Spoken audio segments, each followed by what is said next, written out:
Sound setup.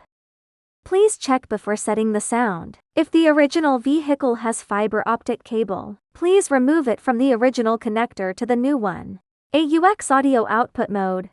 If your car has an AUX port, disconnect the audio cable from the power cable, then connect it directly to the vehicle's AUX port. If your phone's Bluetooth is already connected to the original vehicle's Bluetooth, please disconnect it. Please turn off Use Car's BD channel option.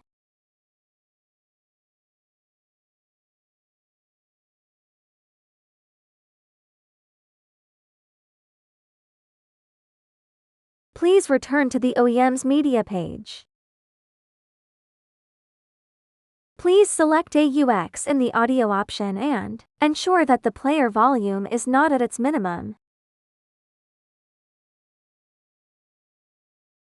Please leave the original vehicle system on this page. Then touch the screen to return to the Carplay system and enjoy music.